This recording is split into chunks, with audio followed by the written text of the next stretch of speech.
Quand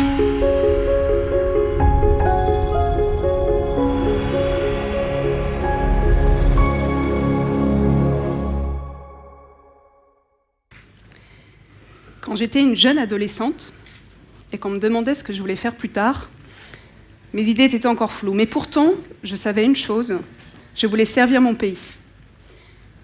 Et ce sentiment était fort et tenace.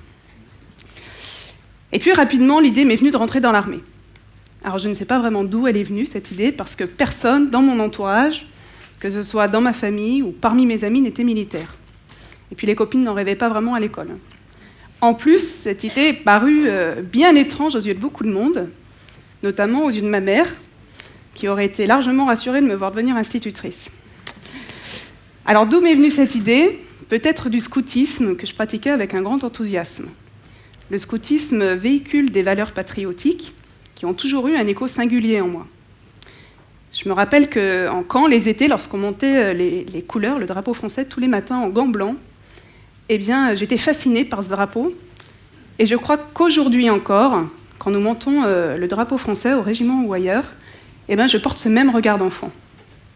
Alors voilà, je pense qu'il y a des symboles qui vous marquent, qui ne vous quittent plus et qui signent un engagement.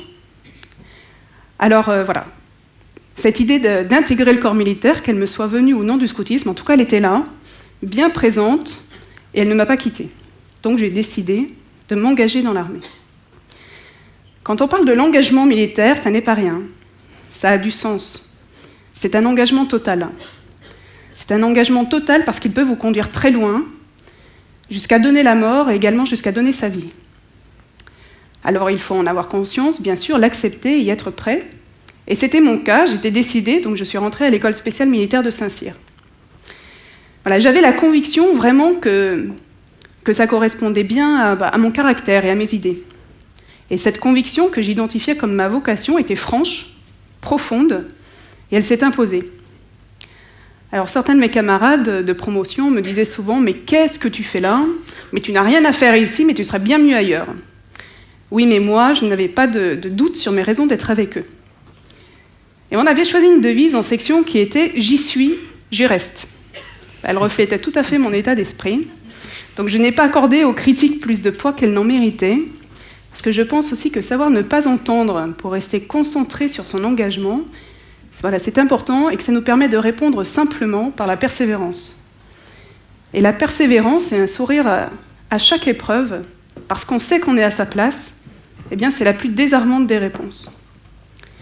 Donc je n'ai rien lâché. Je n'ai rien lâché parce que je suis convaincue que dans l'armée, il y a une vraie reconnaissance aussi des compétences et du mérite. Vous voyez, par exemple, les 2/3 du recrutement sous-officier se fait parmi les meilleurs militaires du rang. Donc on peut progresser, voilà. On peut s'élever par l'effort, par l'envie bien sûr, par la rigueur, par la discipline. Donc j'ai passé mes années de formation comme ça, voilà, à prendre ma place et à définir mon style de commandement. Et finalement, pour moi, eh bien, c'est assez simple. L'important, c'est de rester vrai, sans faux semblant. Parce qu'à un moment, dans l'armée, de toute façon, on apparaît tel que l'on est. Un de mes sous-officiers me rappelait récemment un exercice qu'on avait fait voilà, tous ensemble, et qui lui avait permis de découvrir certaines personnalités de la batterie. Alors c'était du terrain volontairement difficile pendant une semaine, avec des sacs bien chargés, des phases de combat, des marches, 2 jours, 2 nuits. Donc la fatigue avait eu largement le temps de s'installer, et la pluie avait souvent joué avec la volonté et le moral de tout le monde.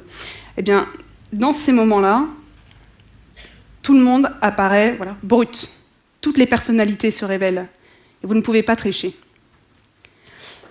Alors moi, je suis née femme. Ce n'est pas une personnalité en soi, mais derrière cette petite différence, on peut vous en coller une. Moi, je n'ai jamais cherché à devenir un garçon manqué, en pensant que je serais mieux acceptée. Donc j'ai préservé ma féminité. En revanche, j'ai toujours veillé à avoir un bon positionnement. Voilà, un comportement, une tenue, des paroles, sans ambiguïté, sans interprétation possible. Une certaine distance, de respect. Enfin, ne vous inquiétez pas, ça n'empêche pas du tout de prendre 1 ou 2 bières le soir après le service pour se détendre et partager des moments de convivialité qui sont vraiment indispensables. Mais voilà, j'avais également à l'esprit une ligne rouge à ne pas laisser franchir. ne laisser personne me manquer de respect, ne laisser personne porter atteinte à ma dignité, voilà, dans l'intention de me rabaisser, et ne laisser personne m'imposer une place. Je pense que c'est très important de connaître sa ligne rouge pour prendre et garder sa place. Donc en sortant de Saint-Cyr, j'ai choisi l'artillerie. J'arrivais donc en école d'application pour 1 an, au bout duquel il me fallait choisir un régiment. Alors là, décision difficile. Au début, je me suis dit tout, sauf les parachutistes. Voilà. Il me paraissait trop fort, presque trop fier, presque arrogant parfois. Et puis en plus, il faut dire que dans ce type d'unité, il n'y avait que 8% de femmes, et encore moins en tant qu'officier. Mais un de mes chefs m'a dit « Ne te fixe pas de limites ». Un autre m'a dit « Marie, et pourquoi pas les parachutistes ?» En fait, un vrai appel à me forger ma propre opinion. Et puis j'ai fait un exercice avec le 35e régiment d'artillerie parachutiste. Et puis j'ai commencé à me dire que c'était possible, accessible, et que ça correspondait bien à mon état d'esprit, là encore. Dans la prière du parachutiste, qui est un très beau chant militaire, voilà, on demande la tourmente et la souffrance. Tout le monde ne les demande pas, les parachutistes, oui. Et donc je savais que ça allait être compliqué, que ça allait être difficile, un vrai investissement physique, moral, mais je commençais à en avoir envie.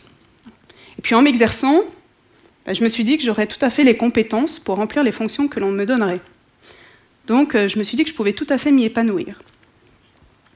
Alors au bout d'1 an d'observation, de réflexion, eh bien, j'ai pris ma décision et j'ai choisi l'artillerie parachutiste. Et une fois que j'ai pris ma décision, là, plus personne ne pouvait me faire reculer. Voilà, je me sentais prête, j'avais envie de commander et je voulais vraiment rentrer dans le vif du sujet. Donc je suis arrivée dans mon régiment. Alors que ce soit en tant que chef de section ou maintenant en tant que commandant d'unité, eh bien vraiment l'expérience du commandement est une aventure humaine. Voilà, on n'arrête pas d'apprendre et de grandir. On apprend sur soi, on apprend sur les autres, on apprend de ses erreurs. Mais dans tous les cas, le chef est vraiment celui qui construit, qui bâtit la cohésion, voilà, de son équipe, de son unité. Voilà, il est celui qui est devant, bien sûr, qui s'expose, qui écoute, qui tranche, qui contrôle. Il est seul responsable des décisions qu'il prend. Voilà, il commande avec toute sa raison et son intelligence. Mais le chef, c'est aussi celui qui est avec, qui se penche vers ses subordonnés, qui agit avec eux, qui les accompagne, qui les connaît par cœur, qui les commande avec cœur. Alors je dis souvent à mes chefs de section, voilà, vous devez connaître vos subordonnés par cœur. Leurs aspirations professionnelles, leur caractère, leurs contraintes familiales, leurs points forts, leurs points faibles.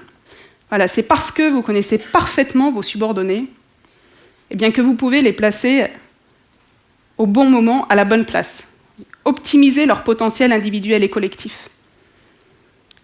Ça, c'est vraiment très important. Un commandement performant, pour moi, est vraiment un commandement qui permet à chacun de porter la responsabilité de sa fonction. Alors, comment rendre une personne responsable ? Eh bien, je pense qu'on peut rendre une personne responsable par la bienveillance qu'on lui porte. Et parce que vous êtes bienveillant avec elle, vous allez pouvoir faire preuve d'exigence. Voilà. Et ce tandem bienveillance plus exigence est vraiment fort et puissant, et il vous permet d'aboutir à la confiance. Et la confiance est une valeur indispensable. Et c'est un investissement vraiment quotidien pour établir une vraie relation de confiance. Parce que sans la confiance réciproque du chef vers son subordonné, ou du subordonné vers son chef, vous voyez, chez nous, on ne peut pas partir au combat. Alors bien sûr, il y a le respect de la hiérarchie, de l'obéissance aux ordres. Mais tout ne se résume pas au vieux cliché que vous connaissez tous, du chef, oui chef. C'est pas ça. La confiance ne se décrète pas. Elle est vraiment l'aboutissement, voilà, de ce tandem bienveillance plus exigence. Chez nous, la confiance, c'est primordial, le fait de pouvoir compter sur l'autre, voilà, parce que tout est relié au collectif. Tout est relié au collectif. On compte les uns sur les autres, mais chacun a sa place. Vous voyez, mes équipes d'observation, quand elles sont en opération, elles peuvent travailler, se déplacer sur des postes isolés, dans des conditions particulièrement sensibles et difficiles. Eh bien, je vais vous faire des petits calculs. Ces équipes sont constituées de 4 personnes. 4 personnes qui portent chacune 50 kg sur le dos. Voilà, ça, simplement entre les munitions, l'armement, le gilet pare-balles, les radios bien sûr, le strict nécessaire pour travailler pendant 24 heures. Voilà, souvent sous un soleil de plomb, vous vous imaginez ? Voilà. Eh bien, imaginez maintenant qu'une seule de ces 4 personnes fasse défaut. Voilà. Quel est le poids qui est porté par les 3 personnes qui restent ? 62 kg. Voilà, d'un seul coup, comme ça, vous venez de récupérer 12 kg sur votre dos. Alors oui, chez nous, c'est primordial, le fait de pouvoir compter sur le gars d'à côté. Voilà, d'avoir confiance en lui pour qu'il ne nous lâche pas.